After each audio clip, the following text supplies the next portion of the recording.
Hola, nuevamente juntos para meditar en un capítulo de la palabra de Dios. Y no estamos solos. Miles de personas en el mundo se han unido a esta cadena de oración y de lectura de la Biblia. Son parte del proyecto Reavivados por su palabra. Hoy nos dedicaremos al último capítulo del libro de Deuteronomio, capítulo 34. Pero antes vamos a pedir la bendición de Dios. Padre nuestro, bendícenos al estudiar tu palabra y abre nuestra mente para recibir tu mensaje. Te lo pedimos y agradecemos en el nombre de Jesús. Amén. Los primeros 5 libros de la Biblia se lo conoce como el Pentateuco, 5 libros que conforman la ley de Dios. Fueron escritos por Moisés, aunque hay algunas partes que Moisés no escribió. Por ejemplo, Éxodo capítulo 20, donde están los mandamientos, dice que fueron escritos por el propio dedo de Dios en tablas de piedra. Así que eso lo escribió directamente Dios. Después Moisés los reescribe y así llega hasta nosotros. El último capítulo de Deuteronomio, capítulo 34, tampoco fue escrito por Moisés, porque habla de su muerte. Vamos a detenernos en este relato y en algunos detalles. En el versículo 4 dice: Luego el Señor dijo, este es el territorio que juré a Abraham, Isaac, Jacob, que daría a sus descendientes. Te he permitido verlo con tus propios ojos, pero no podrás entrar en él. Dios le había anticipado a Moisés que él lo vería, pero que no entraría a ese nuevo territorio. Así que él ascendió al monte Nebo, ascendió por las llanuras de Moab al monte Nebo, y desde la cima frente a Jericó, el Señor le mostró todo el territorio. Y él pudo contemplar así con su vista todo ese territorio que Dios había prometido. Dice el versículo 5, y allí, en ese monte, murió Moisés, siervo del Señor, tal como el Señor se lo había dicho a él. Y fue sepultado en Moab, en el valle que está frente a Bet-peor. Y dice que Moisés tenía 120 años de edad cuando murió. Con todo, no se había debilitado su vista, ni había perdido su vigor.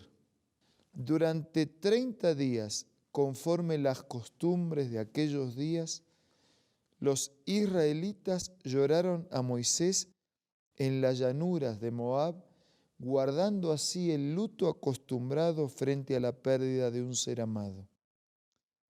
Entonces Josué fue lleno del espíritu de sabiduría. Moisés ya había puesto sus manos sobre él. Ya le había transmitido y retransmitido el mandato y el cargo que provenía de Dios. Por su parte, los israelitas ya habían recibido al nuevo líder, en este caso Josué. Lo habían aceptado y ya estaban obedeciendo su palabra porque sabían, igual que en el caso de Moisés, que la palabra de Josué provenía de la palabra de Dios. Los últimos 2 pasajes de este capítulo dicen: desde entonces no volvió a surgir en Israel otro profeta como Moisés, con quien el Señor tenía trato directo. Solo Moisés hizo todas aquellas señales y prodigios que el Señor le mandó a realizar en Egipto ante el faraón, sus funcionarios y todo su país. Nadie ha demostrado jamás tener un poder tan extraordinario, ni ha sido capaz de realizar las proezas que hizo Moisés ante todo Israel. La muerte de un hijo de Dios. La muerte de un siervo de Dios. Confiada, serena, en paz. Había cumplido su misión. Con paciencia, con valor, con entrega, con coraje, con obediencia, con adversidades, con oprobio. con errores y pecados, pero con arrepentimiento se levantó de ellos y siguió caminando de la mano de Dios. No se levantó otro como Moisés. Y al punto tal, lo veremos en el análisis de otras porciones de la Escritura, que aunque murió, un día el Señor lo resucitó y él fue llevado a los cielos como primicia, como anticipo. Apareció en el monte de la transfiguración en los evangelios y fue llevado a los cielos como un anticipo de que un día los que mueren en Cristo resucitarán y serán llevados a vivir la eternidad con Dios. Tal vez usted se sorprenda porque piense que cuando una persona muere directamente va al cielo o al infierno según su manera de comportamiento en la vida. Permítame resumirle hoy lo que después leeremos enfáticamente en los capítulos de la Biblia. Cuando una persona muere, duerme el sueño inconsciente de la muerte.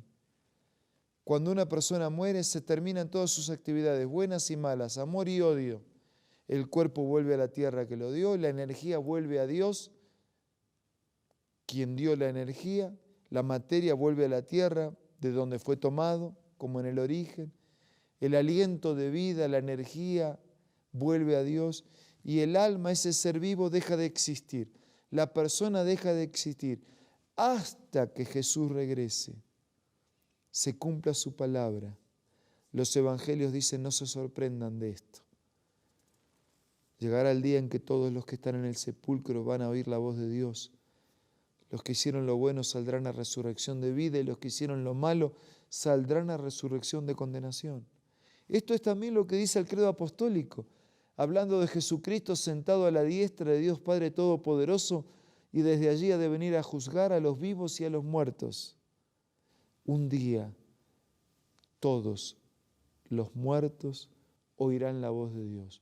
Unos serán resucitados para vida, otros para recibir, conforme a su fe y actuación, la destrucción definitiva.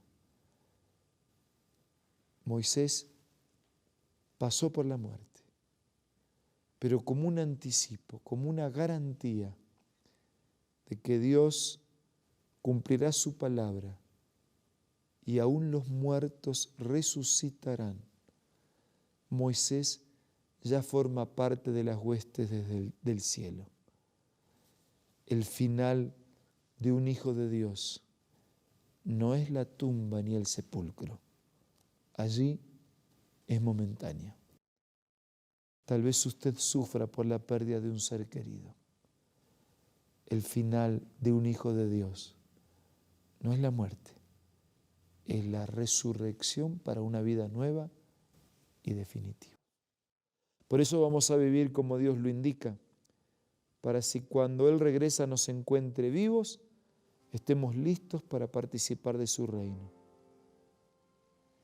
Y si somos llamados antes al descanso, que cuando Él regrese podamos escuchar el sonido de la trompeta, podamos resucitar a una nueva vida y vivir con Él por toda la eternidad.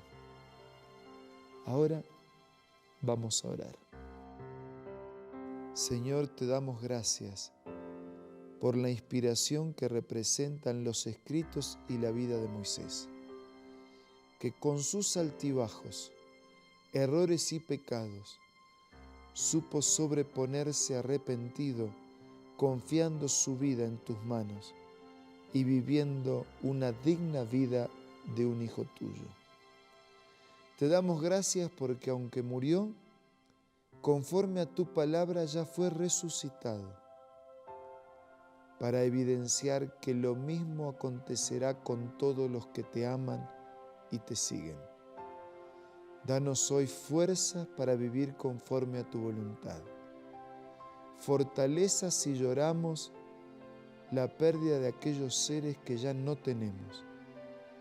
Y junto al consuelo, el poder de tu Espíritu a fin de que nos preparemos para que un día vivamos para siempre con Jesús.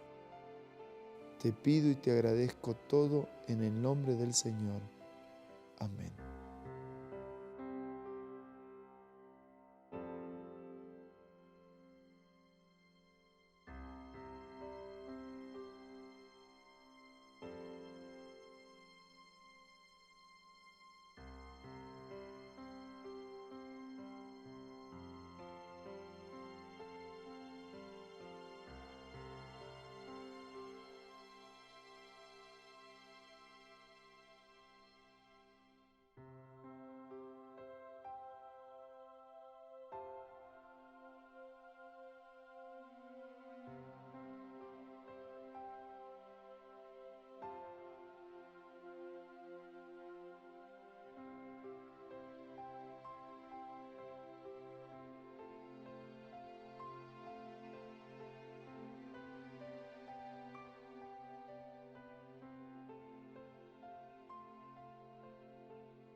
La Biblia, la palabra de Dios, es una carta donde nuestro Creador expresa su amor hacia la humanidad. Es una recopilación de textos que en un principio eran documentos separados, escritos por varias personas, todas ellas inspiradas por Dios. Primero en hebreo, arameo y griego durante un periodo muy dilatado y después reunidos para formar la Biblia cristiana. Está dividida en dos grandes secciones, el Antiguo Testamento con 39 libros y el Nuevo Testamento con 27. En la Biblia se desarrolla la historia de la salvación de Dios al hombre. En toda ella hay una línea conectora que une todo, Jesucristo. Es el personaje principal de la Biblia y el cual trae la revelación definitiva de Dios. Es considerada también el manual de nuestro fabricante. Es vital tener este ejemplar en casa y descubrir su valioso mensaje. Busca también en tu App Store o Play Store y encontrarás varias opciones. No olvides descargar también el aplicativo Reavivados por su palabra y sigue la secuencia de su lectura. La Biblia es la palabra de Dios. Amigos, mañana vamos a comenzar con la lectura del libro de Josué, cuyo nombre significa El Señor salva, el Señor da la victoria. Y con esa seguridad de la salvación y de la victoria en los méritos de Jesucristo nuestro Señor, me despido por hoy. Espero reencontrarme con ustedes en el día de mañana para seguir siendo reavivados por su palabra.